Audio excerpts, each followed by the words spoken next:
آئندہ 100 سال کیا ہونے والا ہے وہ سوچتا ہے، وہ سوچتے اور سکھ جو ہے وہ اس کے بعد سوچتے ہیں کہ کیا ہوگا. بالکل ٹھیک. تو ہمیں وہ جو ہم یہ بات کریں ہمیں یہ سوچنا چاہیے کہ بھئی اس وقت ہمیں کیا چاہیے اور ہم یورپ سے اور ان لوگوں سے کون سی ٹیکنالوجی ہے جس سے ہم زیادہ استفادہ کر سکتے ہیں جو ہمارے معاشرے کے لیے فائدہ مند ہو. ظاہر ان کی سب ٹیکنالوجی ہمارے لیے تو نہیں ہے نا ضروری، ہمارے لیے کیا چاہیے اس میں سے ہم لے لیں.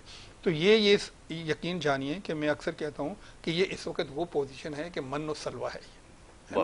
اب وہ من و سلوہ ہے، یا تو ہم اس پہ اتفاق کر لیں یا پھر ہم آگے بڑھیں، اور آگے بڑھنے کے لیے پھر ہمیں قربانی دینا پڑے گی، ہر شخص کو دینی پڑے گی اور اساتذہ کو. اور اس میں جو بنیادی چیز ہے جو ہم نے وائنڈ اپ کرنے کی کوشش کی کہ بات یہ کہ ہم تعلیم کو صرف تعلیم سمجھیں، تعلیم برائے تعلیم، باقی مقاصد خود بخود حاصل ہو جائے گی. اب ڈاکٹر صاحب میں آج کل دیکھ رہا ہوں سوچنے کا وقت تو اب کم ملتا ہے کیونکہ ماشاءاللہ مصروفیات کا ٹائم زیادہ ہے. پوری دنیا میں ایک بحث جو ہے وہ ہو رہی ہے. بحث کیا اس کو لفظوں اس کو نام یہ دیا جائے کہ اس پہ سوچ بچار کر رہے ہیں. یہ جو موسمیاتی تبدیلیاں ہیں نا، میں گزشتہ روز دیکھ رہا تھا کہ وہ مشرق وسطیٰ میں بارشوں کا سلسلہ شروع ہوا. دبئی کے اندر خاص طور پہ گزشتہ روز پانی کے اندر سب بہہ گیا. اور بہت بڑی اکانومی ہے وہ، کوئی چھوٹی اکانومی نہیں ہے. کچھ اس طرح کا شہری نظام ہے جو کچھ ہے سلسلے.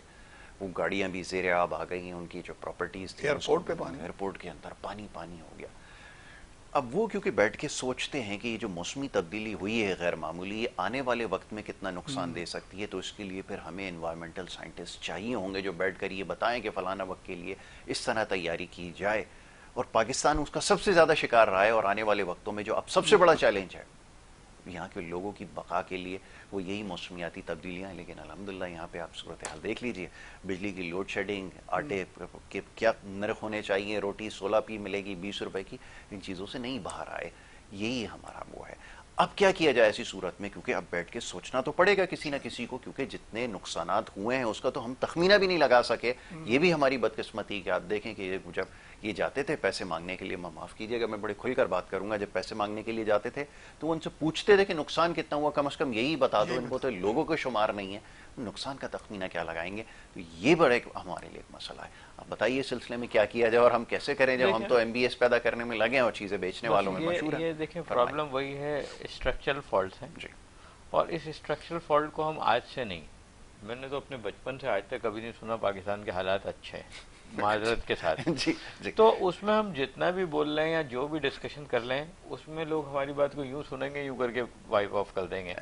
کیونکہ اس سسٹم کو یا پھر ہم آپ چینج نہیں کر سکتے. ہم صرف سجیشن دے سکتے ہیں، لیکن اس لیول پہ جو لوگ اس کے رسپانسبل ہیں وہ آپ کی سجیشنز کو کان میں رینگنا بھی پسند نہیں کریں گے. بالکل آپ نے صحیح. تو بہتر ہے کہ آپ اس سسٹم کو چھوڑ دیں، آپ اپنے سسٹم پہ انڈیویجول بیسس پہ کریں. میں نے بہت دیکھا، ابھی ایک صاحب سے میری ملاقات ہوئی، میں نے کہا یار یہ بجلی کا پرابلم جو ہے یہ کیا کرے آدمی، اب گرمی ہے شروع ہو جائے. اس نے بڑی اچھی بات کی، حالانکہ وہ پٹھان تھا جی، لیکن وہ بڑا لاجیکل پڑھا لکھا آدمی. اس نے کہا ڈاکٹر صاحب یہ زندگی بھر رہے گا اور ڈے بائی ڈے یہ بڑھے گا. جو آپ کے یونٹ بڑھ رہے ہیں کم نہیں ہوں گے. پاکستان کی تاریخ میں جو بھی چیز بڑھی اس میں بڑی مثال دی. یہ پشاوری چپل جو میں نے پہنی ہوئی ہے یہ 250 روپے کی تھی، آج 2500 سے کم کہیں پہ بھی نہیں ہے. تو کتنا پرسنٹ ریز ہو گیا؟ تو اس نے کہا یہ اوپر ہی جائے گا. تو میرا مشورہ یہ ہے آپ گورنمنٹ ڈپینڈنسی سے باہر آ جائیں. آپ سولر لگوا لیں. بالکل ٹھیک ہے. پانی ہے آپ بورنگ کروا لیں. گیس ہے آپ برنر یوز کر لیں یا الیکٹرک اسٹوو یوز کر لیں. کہہ رہا آپ کو یہ مسئلہ ختم ہو جائے گا. آپ جس چیز سے آپ بلیک میل ہیں، جس وجہ سے اپنے ملک کو آپ برا کہہ رہے ہیں، وہ چیز ختم ہو جائے گی. دیکھیں دبئی کا جو آپ نے اگزامپل دی وہ بہت بڑا ڈیزاسٹر ہے، نیچرل ڈیزاسٹر ہے. کچھ ایسے بھی ڈیزاسٹر اس میں آ جاتے ہیں جو بڑے انپریڈکٹیبل ہوتے ہیں، جیسے آج جو ہمارے یہاں بارش ایکسپیکٹڈ ہے، کبھی ایسے تاریخ میں نہیں ہوا. بالکل ایسا ہی ہے. ٹھیک ہے نا. لیکن ہم یہاں تو کچھ بھی نہیں کر سکتے. ہم یہاں صرف نالے صاف کرا سکتے ہیں بس. اس سے آگے ہم کوئی کچھ بھی نہیں کر سکتے. آپ نے یونیورسٹی روڈ والا ریڈ لائن دیکھا ہے، کتنے سال ہو گئے وہ میرے گھر کے آگے آج تک کھدا پڑا ہے. میں تو وہاں سے کیونکہ جانا چھوڑ چکا ہوں، میں بھول چکا ہوں وہ راستہ کیسا تھا. الحمدللہ میں ابھی اسٹوڈنٹس کے لیے دعا ہی کرتا ہوں صبح کہ وہ پہنچ جاتے ہوں گے. وہ کسی کے بھی کنسرن میں نہیں آیا. تو جب اتنا بڑا پورا روڈ آدھا ننگا کھدا ہوا ہے اور کسی کو پرواہ نہیں ہے اس میں کیا ہوگا، تو پھر ہم یہ چھوٹے چھوٹے ایشوز پہ تو بات کرنا ہمارے لیے بیکار ہے. ہمیں کیا کرنا چاہیے؟ دیکھیں ہر آدمی نے پاکستان سے جانا نہیں ہے، لیکن وہ اپنی انڈیویجول کیپیسٹی میں اپنے آپ کو اسٹیبلش کر سکتا ہے. جیسے اگر آپ کے گھر میں 4 بھائی ہیں تو کوئی 2 باہر چلے جائیں، 2 آپ کی فیملی سپورٹ کے لیے کر رہا ہے. وہ جو لوگ پرائیویٹ جاب ہیں ان کے لیے ایکسچینج کرنا بڑا پرابلم، ہم گورنمنٹ والوں کے لیے بڑا مشکل ہے کہ ہم ایک ہی دفعہ جا سکتے ہیں. لیکن ایسا کوئی بھی چیز ناممکن نہیں ہے. اگر آپ کی تھوڑی سی بھی گورنمنٹ سپورٹ یا اس کی ایسی انٹینشن ڈیولپمنٹ کی بن جائے تو ساری چیزیں ڈیولپ ہو جاتی ہیں. ابھی دبئی کے ساتھ جو ڈیزاسٹر ہوا وہ آئندہ زندگی میں آپ کو کبھی نہیں دیکھے گا. بالکل ایسا ہی، یہ آپ نے بالکل درست میں آپ کہا، کو ایسا بتا ہی. دوں بالکل وہ انہوں نے جو بھگتا ہے ان کا ایئرپورٹ پورا پانی سے تر ہوا تھا. لیکن آپ میں اور یہاں زندگی رہی تو کبھی آپ مجھ سے 5 سال پوچھے گا کہ ڈاکٹر صاحب دوبارہ ایسا ہوا، میں کہوں گا نہیں ہوا. کیوں؟ ان کا پلاننگ موڈ امپلیمنٹڈ ہے. بالکل ایسا ہی. وہ پلاننگ نہیں کرتے، وہ ایکشن پلاننگ پہ جاتے ہیں کہ بھائی ہم نے اس کا کرنا کیا ہے. اب ہم جو یونیورسٹیز کی بات کر رہے تھے، ایک چھوٹی سی ایگزامپل ڈاکٹر صاحب کی بات پہ آئی، ہم نے بے حساب طریقے سے چارٹرڈ دے دی، سب کو دے دیے، دیکھا ہی نہیں پیسہ دے رہا ہے، فیس جمع کر رہا ہے، چارٹرڈ کی دے دو. ٹھیک ہے. دنیا میں چارٹرڈ لینے کے لیے کچھ پریکٹسز ہیں. آپ پتہ ہے کیا پریکٹس ہے؟ اگر مجھے ابھی آپ اس میں کوآرڈینیٹر یا کوئی ایڈوائزر بنا دے تو میں ایک سجیشن دوں گا کہ جو یونیورسٹی بنا رہا ہے نا اس سے بولیں ان جگہوں پہ بنائے جہاں پہ یونیورسٹی نہیں ہے، ٹھیک ہے، جہاں پہ لوگ ان تعلیم سے محروم ہیں، اور وہاں پہ اپنے ساتھ 2 انویسٹر لے کے جاؤ جو وہاں پہ انڈسٹری لگائے گا. چاہے وہ فارن انویسٹمنٹ سے لاؤ یا لوکل انڈسٹری وہاں لگواؤ کہ اگر آپ 5 سال میں 500 بچے پروڈیوس کرو گے تو وہ وہاں نوکری کرنے کے قابل ہوں، گھر سے نکلے ان کو نوکری مل جائے گا. ٹھیک ہے. ہم نے ایک ریس لگائی ہوئی ہے، ایک ہم we all are in the professional race with a jacket. ہم جو جیکٹ پہن کے گھومتے ہیں نا کارپوریٹ میں، وہ ایک پروفیشنل ریس ہے، اور وہ ریس صرف پاور اور پوزیشن کے لیے. ایسا ہی. اور اس سے زیادہ کچھ نہیں ہے. دیکھیں حالات ہمارے یہاں جو مہنگائی کا ایک بہت بڑا رول ہے اس میں، لیکن وہ ہمارے کنٹرول سے باہر ہو گئی ہے. بالکل ایسا ہی. تو آپ جو بھی کام کریں گے یاد رکھیے گا آپ نے انڈیویجول کیپیسٹی پہ کرنا ہے. یاسر صاحب نے جو بھی آگے کرنا ہے نا وہ یہ سوچ کے کرنا ہے میری کیپیسٹی میری انفرادی کوشش ہوگی تو شاید اس سے جو ہے وہ نتائج نکل ہی آئیں. لیکن بہرحال یہ بھی بڑی ضروری بات ہے. ویسے تمام تر گفتگو ہی یہ بڑی کام کی رہی ہے اور بہت کچھ سمجھنے کا بھی موقع ملا، خاص طور پہ تعلیمی اداروں کے اندر جو کچھ ہو رہا ہے اس میں کیسے اصلاحات لے کر آئی جائیں جو کہ اس وقت ناگزیر ہو چکی ہیں. یہ ایسا موضوع ہے کہ جس کے اوپر میرے خیال میں گھنٹوں بات ہوتی رہے تب بھی کم ہے. میں بہت شکر گزار ہوں جناب ڈاکٹر عبدالرشید صاحب کا کہ وہ یہاں پہ تشریف لائے، مختصر وقت میں بڑی سیر حاصل گفتگو کی. ڈاکٹر فراز واجدی صاحب کا، وہ ہمیشہ پروگرام میں ہمارے شریک ہوتے ہیں، بڑی اچھی گفتگو کرتے ہیں. انشاءاللہ آگے موقع ملے گا تو اس سے جڑے اور دیگر معاملات ہیں، کیونکہ اس میں بہت سارے معاملات ایسے ہیں جس کے اوپر بڑی تفصیل سے بات کرنے کی ضرورت ہے، اور انشاءاللہ ایسا ہی کیا جائے گا. یہاں پر وقت ہو رہا ہے ایک بریک کا. بریک کے بعد ہمیں دوسرے سیگمنٹ کی طرف پڑھنا ہوگا. آپ دیکھتے رہیے پروگرام گڈ مارننگ کراچی.